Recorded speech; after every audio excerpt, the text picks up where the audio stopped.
Hello all and welcome to the Algebra Lesson 4 video. This video is on Chapter 1, Section 4, and this is about the distributive property. So just so everybody's on the same page, this section does start on page 23 in the book. So if you wanted to follow along, look at the examples as we go over them, that's what page it's on. Okay. So to start off here, once again, Chapter 1, Section 4, Distributive Property, let's go ahead and define what the distributive property is. So distributive property, okay. Property so important that they do give it its own section here because once we get done with this section, this is something that we'll be able to use later on when we're solving equations and inequalities. That'll make some equations and inequalities easier to solve. Okay, but distributive property, what it says is for any numbers A, B, and C, we can have, so if we have A times, and in parentheses, B plus C, this is the same thing as if we took A and multiplied it times B, then added A multiplied times C. Okay, so the whole reason we call this the distributive property is essentially we distribute or we give each one of the terms on the inside of the parentheses a factor of A. So in this case, we take the A and we distribute it to both the, well, in this case, both, but all of the terms on the inside of the parentheses here. Okay. The other thing that I did want to put on here is it actually doesn't matter if the number on the outside of the parentheses is on the left or if it's on the right. Okay, this still works the same. So in this case, if you wanted to write it down in this order, this would technically be B times A plus C times A. And then a quick use of the commutative property, which we learned about last section. Once again, that confirms this because if we have two things multiplied together, we can flip them around. So A times B plus C is the same thing as B plus C times A. The same way that A times B is the same as B times A, and then A times C is the same as C times A. Once again, commutative property allows us to write this, okay? But this does not only, so not only does this work with addition inside the parentheses here, it also works with subtraction. So if we have A times B minus C, that's going to be A times B minus A times C. So in this case, if there's subtraction in here, it actually works with that as well. Now, here in just a little bit, I'm going to talk about subtraction, introduce you to a way that we can write subtraction to make some of the things we do going forward easier for us. But as of right now, just know that the distributive property not only works for addition inside the parentheses, but also subtraction. And just to be consistent here, it also works with subtraction the same way it does with addition. So if the A or the first, the number on the outside of the parentheses is on the left side or on the right side, it actually doesn't matter because it would be the same thing. So this would be B times A minus C times A. Okay, so let's look at a couple of examples here of what we're talking about, some concrete examples here. So if we have 3 and then we want to multiply it times 2 plus 5, okay, order of operations would tell us, well, let's do the 2 plus 5 first. So technically what we would have here using order of operations is we would have 3 times 2 plus 5 is 7, and then 3 times 7 would be 21. Okay, So order of operations wise, we would do addition inside the parentheses first, and then we would multiply times 3. So that would be 21. Well, the distributive property tells us that this should be the same thing if we distribute the 3 to both the 2 and the 5. So what that means is we're going to take the number on the outside of the parentheses here, 3, and multiply it times 2. So we have 3 times 2 plus, since there's plus in here, it has to be plus on the outcome too. So this is plus 3 times 5. Okay. So in this case, we can distribute using a distributive property. We distribute the 3 to the 2. So a factor of 3 to the 2 and a factor of 3 to the 5. So now when we go through and multiply this out, 3 times 2, order of operations wise, is 6.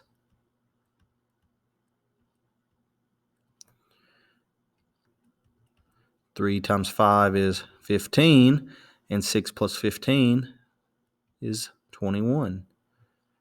So all this example is showing you is the distributive property is valid, okay? So if we use the distributive property, we get the same thing as if we followed the order of operations, okay? And once again, it also works with subtraction. So if we had 4 times 9 minus 7, well, once again, 9 minus 7 is a 2. So 4 times 2, we should get 8. Okay, 8. Well, if we use the distributive property, 4 times 9 minus, since it's minus inside the parentheses here, 4 times 7, well, this is going to give us 4 times 9 is 36. Jumping ahead there.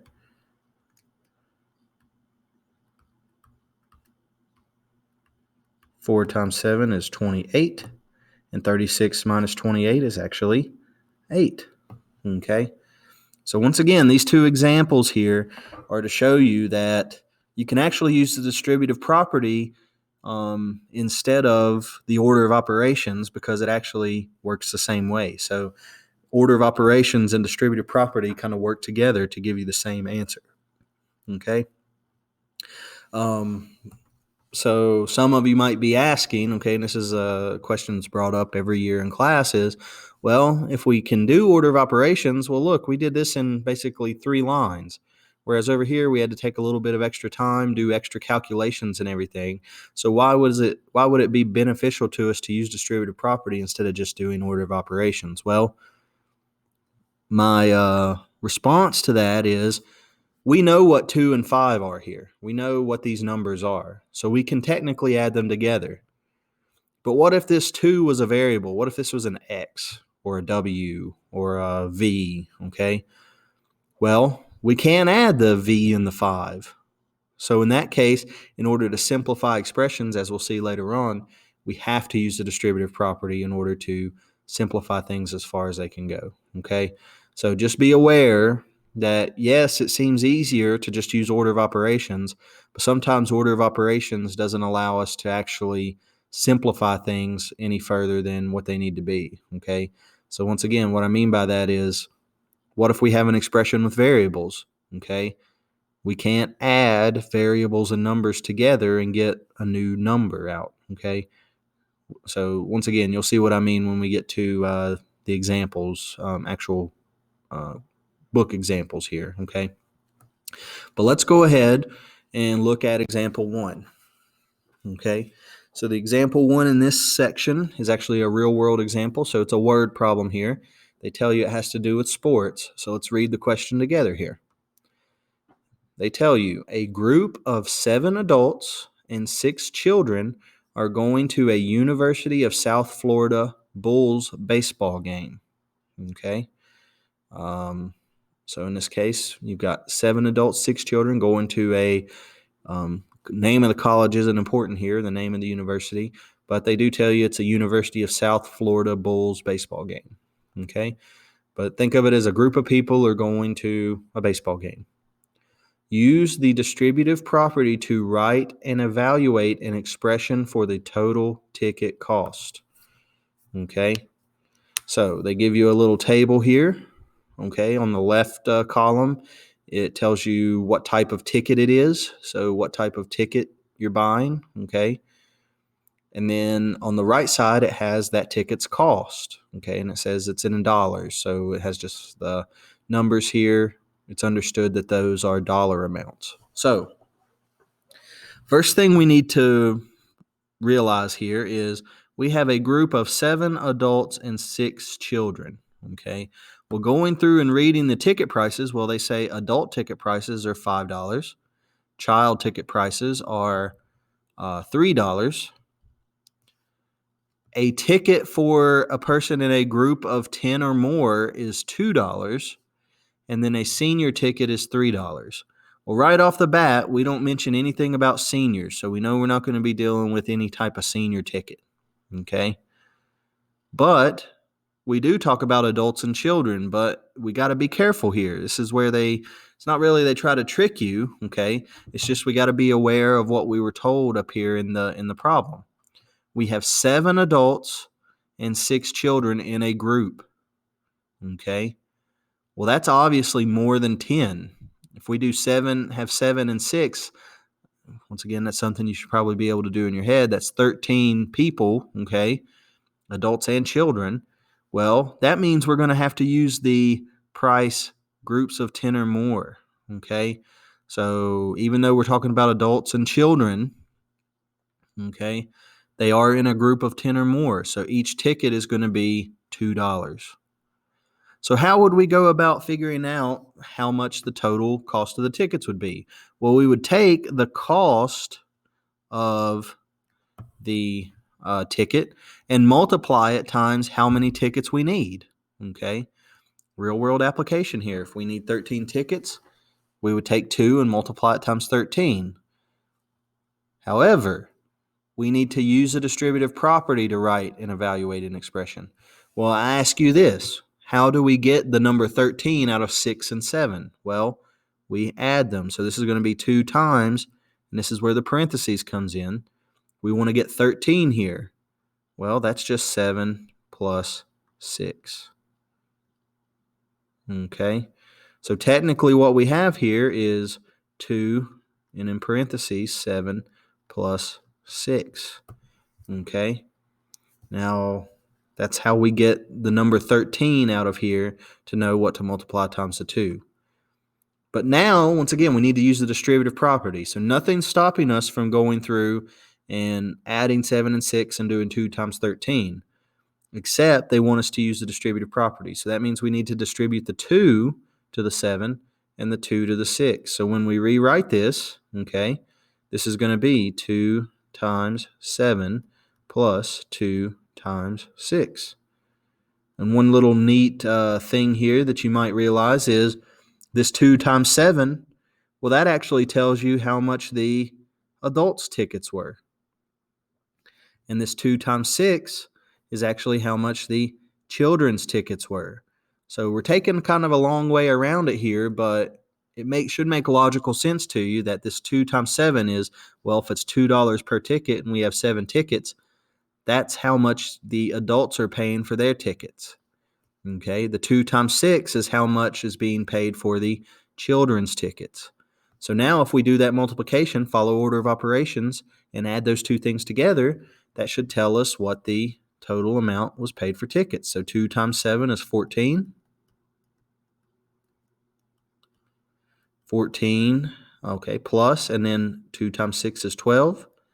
Well, 14 times 12 is 26. Okay, so they paid $26 for the tickets. And once again, that should make sense because if there's 13 total tickets and each ticket is $2, then 2 times 13 is also 26. Okay, but once again, they're specifically wanting to use distributive property here to show you that distributive property works. It gives you the same answer as if you were just to add the number of tickets you needed together, then multiplied the cost of the tickets. Okay, so once again, you get the same thing whether you do it with just straight order of operations or you use the distributive property then follow order of operations. Okay. Let's go ahead and go to example 2. Okay.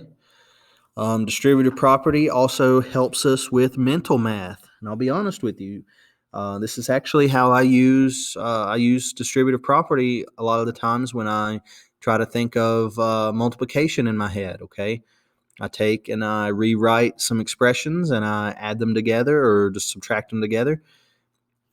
And like I said, it helps me with mental math. It helps me be able to multiply things like 7 times 49 in my head without needing to use a calculator. Now, there is nothing stopping you if you have access to a calculator. The easy way out on this is just take 7 and multiply it times 49, and your calculator will obviously give you what that answer is.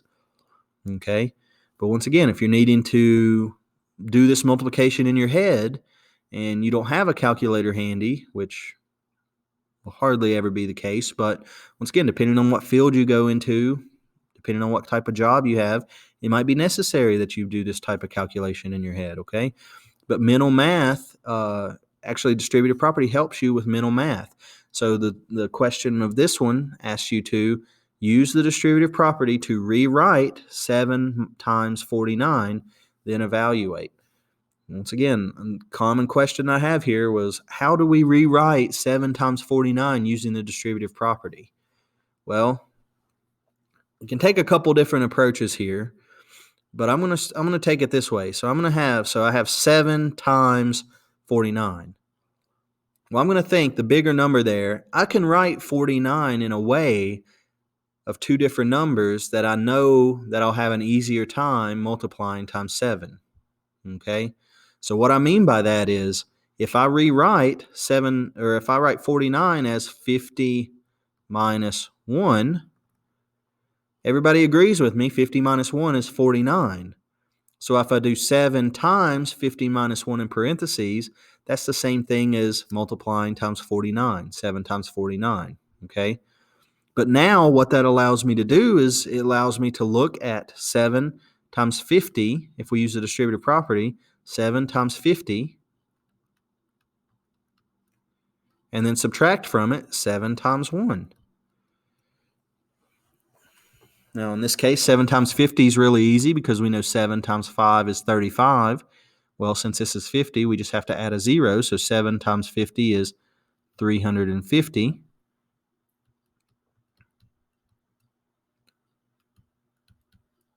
7 times 1, that's the easy thing. That's 7. And 350 minus 7, well, 50 minus 7 is 43. So 350 minus 7 is 343. Okay? So in this case, it allows us to break apart one of the numbers that we've got into either a difference or a sum, so either with addition or subtraction here, okay? And it allows us to do this calculation in our head, okay?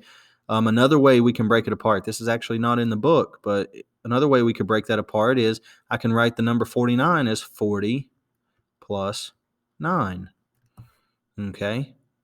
Well, if I know how to do 7 times 40, which that should be pretty easy because 7 times 4 is 28.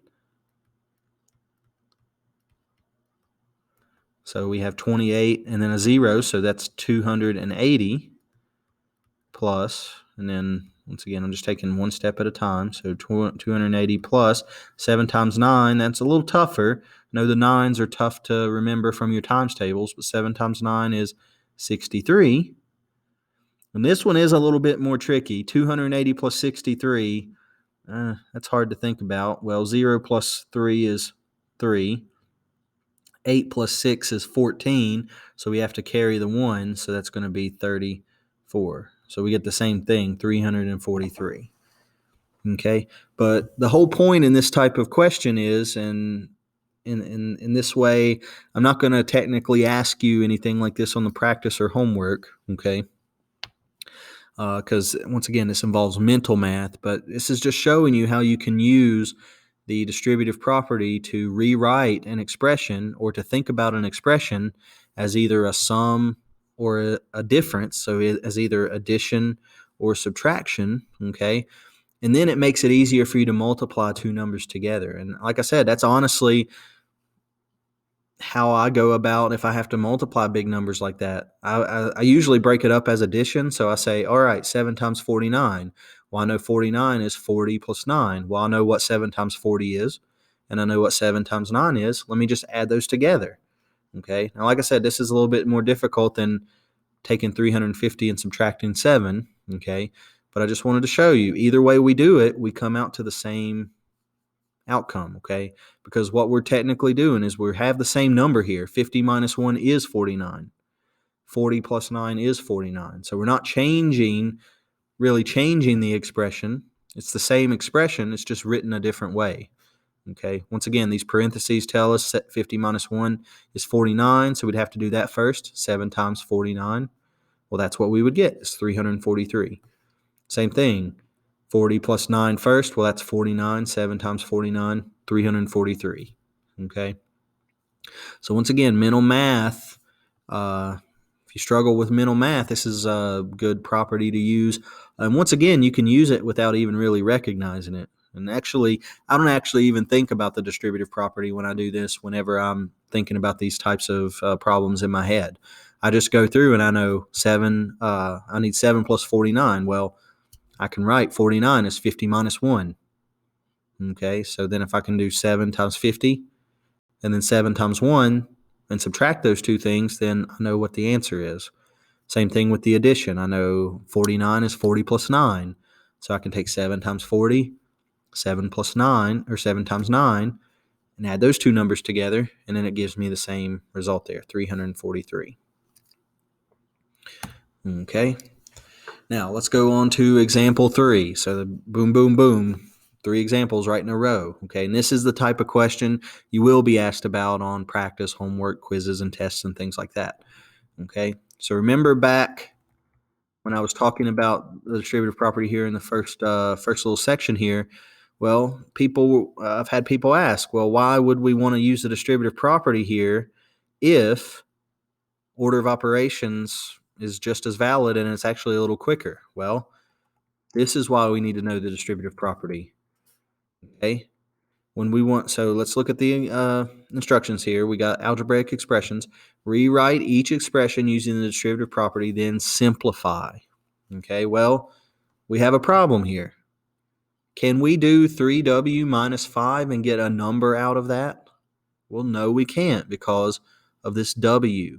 Okay, if we have a variable in our expression, that kind of throws a wrench in our plan of using order of operations. So we can't do 3w minus 5 first because there's really nothing to subtract here. I mean, you're subtracting 5, but we don't know what w is, so we don't know what 3w is. That means we don't know what 3w minus 5 is, okay? But we can still simplify this if we use the distributive property. So how this works is, well, we have a 7 on the outside of the parentheses.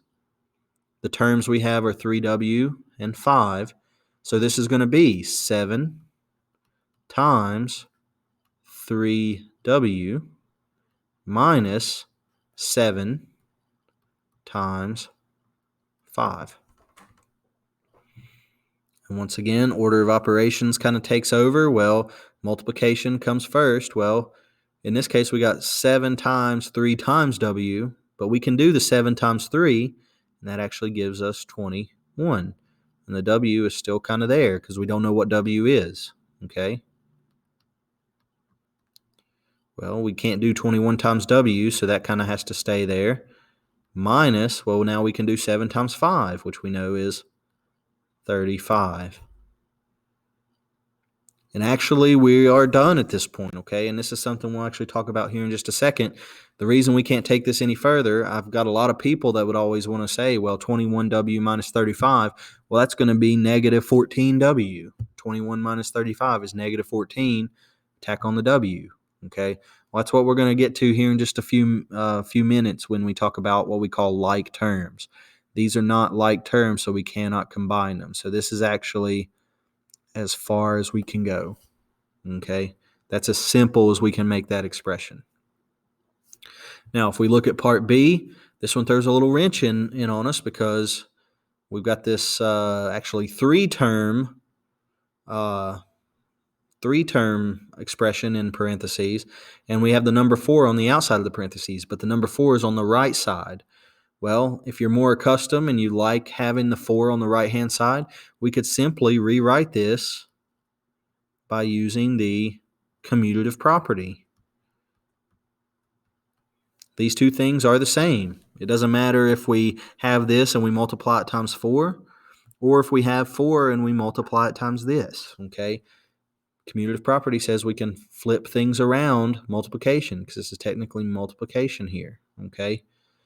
So once again, once we do that, now it works just like any other question like this. We have 4 times 6v squared plus 4 times v minus 4 times 3. Okay. So when we have all of that, we go through. Well, we can't do any of the adding here, and that's going to be evident here in a little bit. But once again, order of operations tells us we need to do multiplication first anyways. Well, technically, it would say we need to do exponents first. Well, v squared, we can't evaluate that because we don't know what v is, okay? That's the problem we face when we have variables. We don't know what v is. We can't do v squared, but we can do 6 times 4. So in this case, 4 times 6 is 24. We still have the v squared there.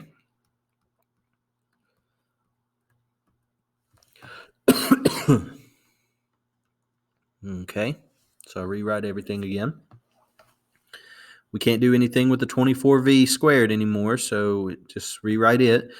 We can actually rewrite 4 times v as 4v.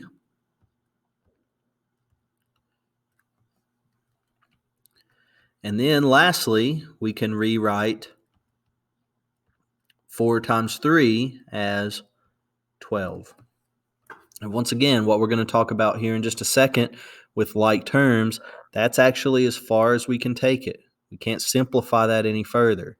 So the simplified version of this expression is 24v squared plus 4v minus 12.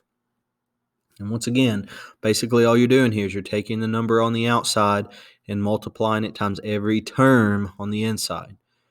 Now, if you need to refresh yourself on what a term is, I suggest going back and looking at what we talked about in section 1. We defined what a term was there, okay? And it's the same thing here. We have terms that are the same as what we talked about in section 1, okay? So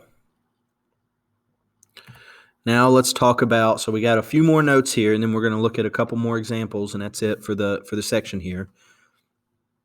But now we've got to talk about like terms, because when we simplify things, we might have to we have to take into account what we call like terms, okay? So like terms, definition-wise, these are terms.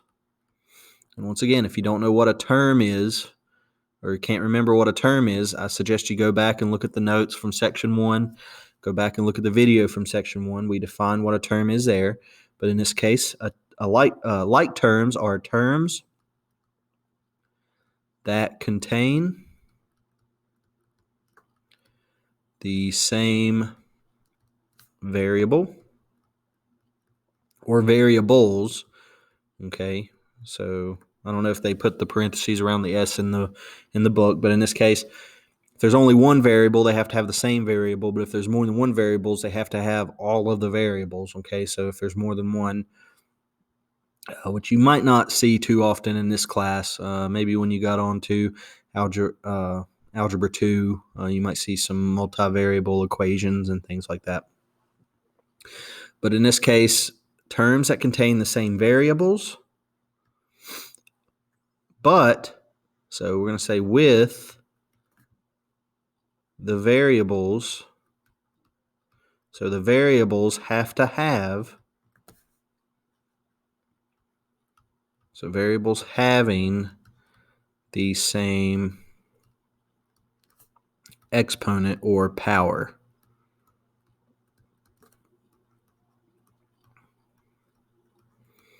Okay, so not only do the terms have to have the same variable or variables, the variable also has to have the same exponent. Okay, so if we go back to the expression we had right here, well, 21w, that's a term, but it's not a like term with 35 because 21 has a w, 35 does not. Okay, same thing down here, 24v squared plus 4v minus 12. Well, 24v squared has a v, 4v also has a v, but in this case, the exponent on the 24v, okay, the exponent on the v in the first term is actually a 2, whereas technically the exponent on this v, or the second v there, is actually a 1, okay? And once again, that's something that should be common knowledge at this point. If you do not have a or an exponent on a variable or a number, it's understood that that exponent is 1, okay? Now, if you don't know that, that's something we'll talk about and we'll see a lot as we go through the rest of these examples here, okay? But once again, we need to look at the exponent and know what the exponent is on each one of the variables, okay? So, for example, if we have 5x squared plus 2x minus 4, well, that means there are, well, first off, if you go back and look at the definition of terms, we say they are things that are separated by addition. Well, we have subtraction here. Well, so that's going to be the big thing, and going forward, you'll see me do this a lot, is anytime that I have subtraction in an expression, I usually like to write it as addition. So what I mean by that is, let's rewrite this 5x squared plus 2x, but instead of saying minus 4, I'm going to say plus negative 4. Okay, and actually that's the way you can write your subtraction as addition every single time. If you change subtraction to addition, the negative has to go with the term after the addition, okay? So subtracting 4 is the same thing as adding negative 4. So now that we've written it like that, we have all addition, we can see there's actually 3 different terms, 5x squared, 2x, and negative 4. So all of these are what we consider terms. But as you notice here, there are no like terms. Both the 5x squared and the 2x, they both have x's, okay? The negative 4 does not, so that kind of rules it out automatically. There's no other term that doesn't have an x here, okay? But in this case, both of these terms have x's, but look at the exponents. Technically, the exponent on the first x is a 2, whereas the exponent on this x is technically a 1, okay? So because the exponents are different here, let's look at a different example here. If we have 6a squared plus a squared plus 2a, okay, well, in this case, once again, all this is addition. That means we have 3 separate terms. In this case, 2a or 6a squared, a squared, okay, which I pluraled these. Each one of these is a single term, okay? But we have 6a squared as a term, a squared as a term, and 2a is a term, okay? So we have 3 terms. Well, do we have any like terms? Well, all 3 terms have an a in them, okay? So this one has an a, this one has an a, and this one has an a. Well, this last one has this a has an exponent of 1. So if we look, well, we actually do have like terms here, okay? 6a squared and a squared are like terms because each term has an a as a variable and each a has the exponent of 2, okay? Now, one thing that I'll point out, and this is something we'll see actually in example 4 here in just a few minutes, if we have just the term a squared here, if we really needed to, okay, and if you really need to, you can actually put a 1 in front of that, okay? And that's actually going to be very handy when we look at examples like we do with example 4, okay? Having a coefficient in front of a term allows us to do what we call combine like terms, okay? And like I said, that's going to be what we're going to talk about next. But anyways, these are like terms. 2a is not considered a like term with these because the exponent is different, okay? So different exponents means not like terms, okay? And different variables also means no like terms or lack of variables. So in this case, if a term has an x and a term does not, then those two terms are not like terms, okay? They have to have the same variable or variables, and they have to have the same exponent, okay? So the next thing we're going to talk about, and this is actually going to lead us into what we're going to do with example 4, the symmetric property allows us to write the distributive property as, okay? So if we go back to remember our properties, distributive property told us, well, if we have a times, in parentheses, b plus c, well, that's equal to ab plus ac. Well, the symmetric property allows us to write this. AB plus AC is equal to A times B plus C. So if we write it like this, we can see, well, if we start off with two terms and they both have the same factor in each one of those terms, we can actually take that factor from each one of those terms and stick it outside parentheses and basically undo the distributive property, okay? And this actually allows us to, so if we do that, so this essentially allows us to, which essentially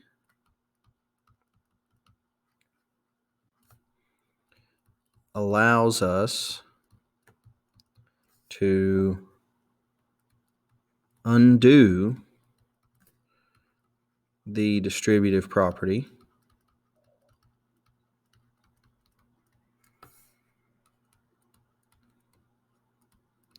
which will technically allows us to combine like terms. So and combine like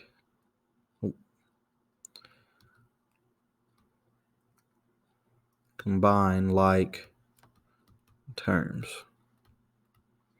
Okay. Now what that means and how that works, that's exactly what we'll see in example 4. Okay. So let's go ahead and go into example 4. I don't mean to confuse anybody with this. Okay. But when we combine like terms, we technically use a distributive property. Okay. So let me show you what I mean by that. So with example 4 here, this example is about combining like terms. If we have 17u plus 25u, okay, well, what you've probably historically done is said, well, if I have 17 U's and I add to it 25 U's, well, I should have 42 U's. So that would be 42 U. Okay, and there's nothing wrong with that. That's actually an easier way to think about it. But just to show you, when we combine like terms, well, first off, let's all agree 17U and 25U, these are like terms. Both of them have the variable u. Both are raised to the first power, okay? So these are like terms. But we can see each one of these terms has a factor of u, okay? So what we can technically do here is if we take a u away from the 17, that's going to leave us with 17. We can take a u away from the 25, that's going to leave us with 25. And on the outside, we can put the u. So basically, we can take this u and this u away from each one of these terms and put it on the outside of the parentheses. So when you add like terms, technically what you're doing is 17 plus 25. Well, that's where we get the 42. And then we have the u. Okay? So like I said, technically when we combine like terms, we're using a distributive property because we're taking out the factor that's in common with each one of the terms, taking it on the outside of the parentheses, once again, basically undoing the distributive property and then adding the terms inside the parentheses, okay? So in this case, 17 plus 25 is 42, and then times u, so that's 42u. The same thing happens down here with 6t squared plus 3t minus t, okay? But I do want to point out something here. It's very beneficial. We see we have this subtraction here. This is subtraction, okay, minus t. Well, if we have that subtraction there, first thing I suggest that you do is let's rewrite this expression where the subtraction is going to be written as addition. And once again, what I mean by that is let's change the subtraction to addition. And in this case, the negative has to go with the t. But this is not only just a negative t. Once again, if we need to, we can put the 1 in front of it. So this will be a negative 1t. Okay, once again, all I've done here is, since this is just the variable t, technically there's always a 1 in front of your number, okay, as the coefficient, all right? So in this case, when I write this subtraction as addition, the negative has to go with the 1, so this is plus negative 1t, okay? Now, if you do have trouble with this, please let me know, okay, because this is something I'm going to do all the time, okay? If you ever see me write subtraction as addition, there is a meaning behind it, because in this case, the reason we want to do that is we want to know, well, what exactly are we doing with these like terms? Are we adding them, subtracting them? How are we doing it? Well, technically it'd be subtraction, but if we write it as addition, I feel that it's easier to deal with addition than subtraction a lot of the times, okay? So when we rewrite this, well, first off, 3 terms here. 6t is not a like term with any other term. Even though it has the t, once again, we have a squared on this t, so we have an exponent of 2 here, whereas the exponent on the other t's are 1, okay? So the 6t squared is not a like term, so we can actually just rewrite it. Then we're going to have plus, well, now we have these like terms, 3t plus negative 1t. Well, once again, what's in common there is the t, so if we take the 3 and we add to it the negative 1, we can take away the t from each of them and put it on the outside of the parentheses, okay? So essentially what we'll have here is 6t squared plus, well, 3 plus negative 1 is 2t, okay? And like I said, most people would get to this point and say, well, 3t plus negative 1t, that's going to be 2t. But like I said, technically when we're combining like terms, we're using the distributive property. We're saying, all right, there's a factor of t in each one of these terms. Let's factor it out. Let's get rid of it. Let's put it on the outside of the parentheses. So let's undo the distributive property. And then that leaves us the coefficients here that we have to add, okay? And once again, easy calculation here. 3 plus negative 1 is 2. We have 2t. And that's actually as far as we can go, because once again, we can't combine 6t squared and 2t. Okay, so that's as simplified as we can get it. Okay, so one more example, and then we'll be done with this section in terms of looking at the notes and examples. So let's go ahead and look at example 5, and this one's kind of a lengthy one, okay? But if we look at example 5, this is what I would consider an everything question so far. This basically talks about every single thing that we've talked about up to this point, okay? We're going to have to write expressions. We're going to have to simplify expressions, which is just like what we just did with like terms, okay? And being in the section of distributive property, this is going to have to deal with distributive property. And the only thing that I don't see that it really has is order of operations, but technically everything in math has order of operations. So once again, this is kind of like a question that's testing you on everything that we've talked about so far. So with this question, it says to use the expression, and I put it in parentheses here so we can, or in quotations, so that we can know exactly what the expression is we're talking about here. So they say to use the expression, okay, and here's the expression. twice the difference of 3x and y increased by 5 times the sum of x and 2y. So we have that verbal expression there. So part A has us to write an algebraic expression for the verbal expression. Okay, so this is pretty tough. It's a lot of words there, but if we take it step by step, it should come out and we should be able to see why the algebraic expression I get matches with the verbal expression. Okay, so with that being said, we start at the top. Twice. Well, what does it mean to do something twice? Or what does it mean to twice something? Well, twice is the specific word we use when we want to multiply something times 2. Okay? So we're going to start off with the number 2.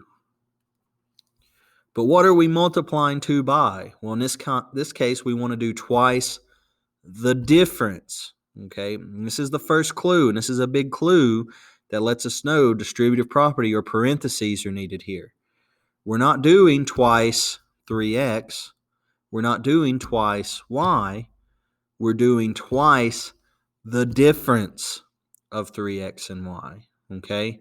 So if it's twice the difference, that means we got to do twice whatever the difference of 3x and y is. So in this case, that's where parentheses come in. We're going to do 3x minus y.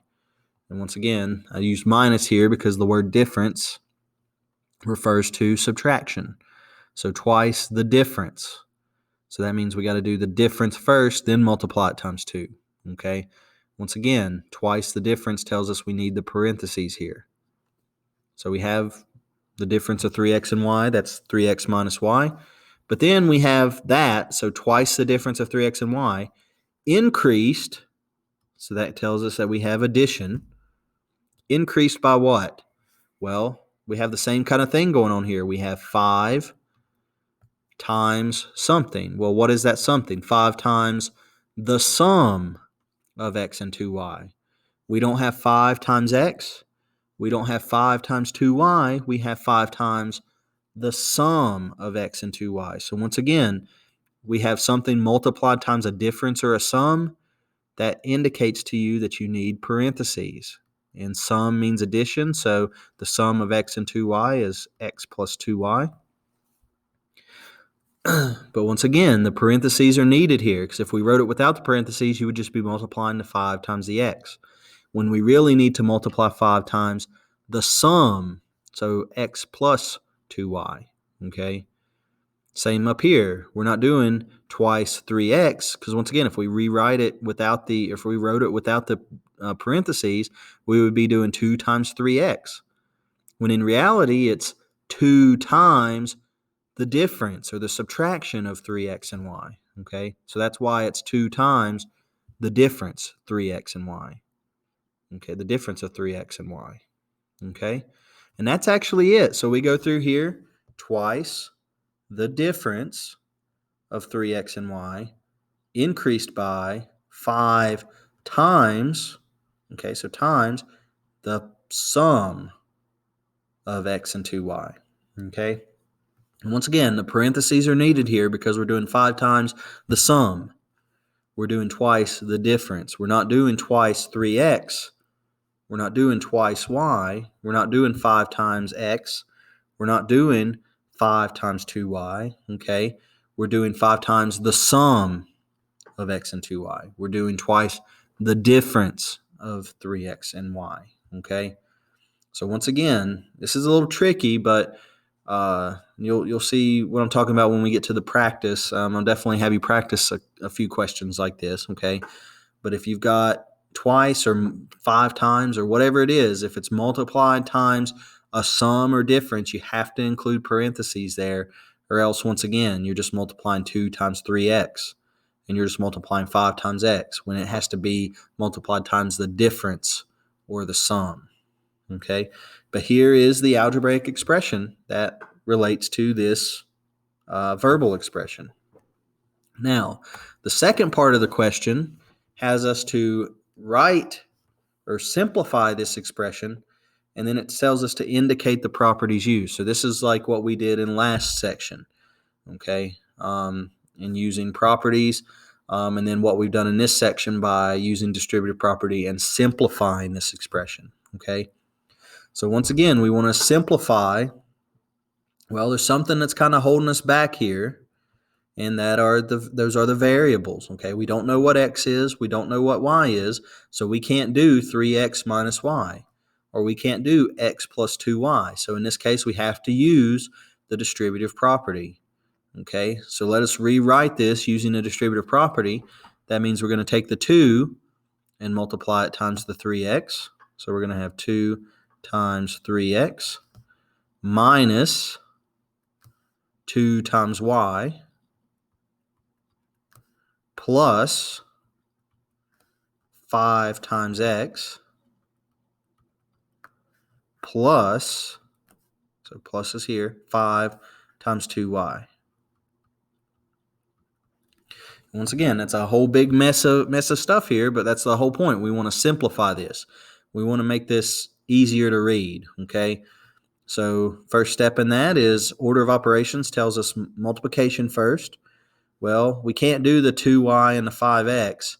So when we get to those, we can actually just rewrite this as 2y and 5x, okay? But we can do 2 times 3. So 2 times 3 gives us 6x, okay? So 6, and then we have the x. Once again, minus, I can rewrite this as 2y plus 5x plus, and then technically here we can do the 5 times 2, which would be 10y. Okay, so we've done the first multiplication there. Now we can go and say, well, do we have anything else we need to do multiplication-wise? Well, no, everything's multiplied out. Okay, so now we need to focus on the addition and subtraction. Okay, well, do we have any like terms that we can combine with the addition and subtraction? Well, first things first, to tell what the terms are, notice here we have this subtraction. So I'm going to rewrite this expression involving all addition. So I'm going to take this subtraction and make this 6x plus negative 2y. Okay, because one of the properties we're going to need to use here in just a second is the commutative property. Okay, and I'll go back and list out what properties we used as we go along after we get done here. Okay, but in this case, the 6x and the 5x are what we need to add together here. Once again, like terms, we need to add the 6x and the 5x, but they're not close to each other. We can't add the 6x and the negative 2y. So what we have to do is rewrite this again, where we flip the 2y and the 5x. This is where the commutative property comes in. And part of the reason I like you writing, or we needed to write this as addition, is the commutative property does not work with subtraction. So we have to have all addition in order for the commutative property to work. Okay. So we've got to this point. We flip these around. That was the commutative property. Now we can combine like terms. And at this point, we know the distributive property is being used here. But it's easy to see 6x plus 5x, well, that's going to be 11x. Plus, well, same thing over here, negative 2y and 10y. Those are like terms. So negative 2y plus 10y, that's going to be 8y. Okay, now even though we didn't technically go through and use the distributive property here, as a technicality, distributive property was used to combine like terms, okay? So, and actually that's as far as we can go. That is the simplified version. Neither of these have the same variable. Okay, so two terms, neither one has the same variable. That's as simplified as we can get it. Okay, so let's go back through and look at what properties we used. Well, to go from here to here, we had to use the distributive property. I'm going to abbreviate here to save us some time and to save me some writing here. So we use the distributive property. Well, what did we do when we went from here to here? And this one's kind of a tricky one, but what we did was we took each one of these. So we replaced 2 times 3 with 6. We replaced 2 times y with 2y. We replaced 5 times x with 5x. We replaced 5 times 2 with 10. So technically what we used here was the substitution property. Okay? So the substitution property is what we use there. As I said before, when we went from here to here, what we changed was we moved, we grouped the negative 2y. So that's actually, if you want to get technical with it, that's the associative property, okay, because we added grouping symbols. And then on this step, so this is what I was talking about. Here we switch things around. So we have addition. That means we can flip things around addition and it still holds. That is the commutative property. Okay. And then lastly, even though it technically doesn't really show up and you wouldn't even think about it, what we've talked about before, technically what we use to combine like terms is the distributive property. Okay.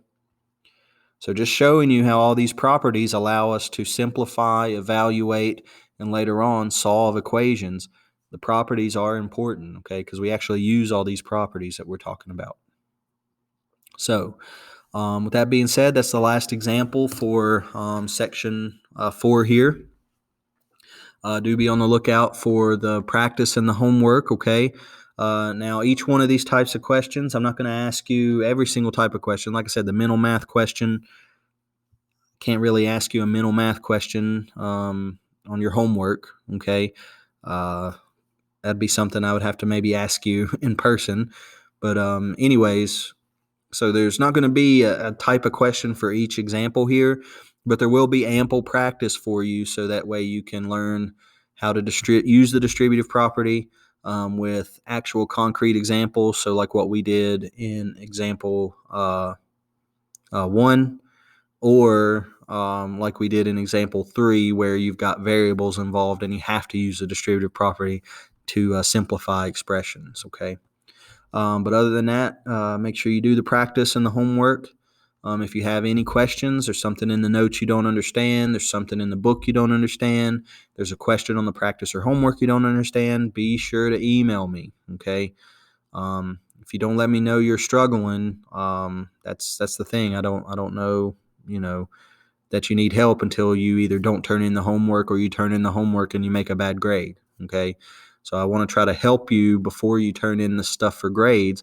So you need to let me know if something's bothering you or something's not, you're not understanding something completely, okay? But other than that, like I said, let me know if you have any questions, and good luck on your practice and homework. Thank you for watching.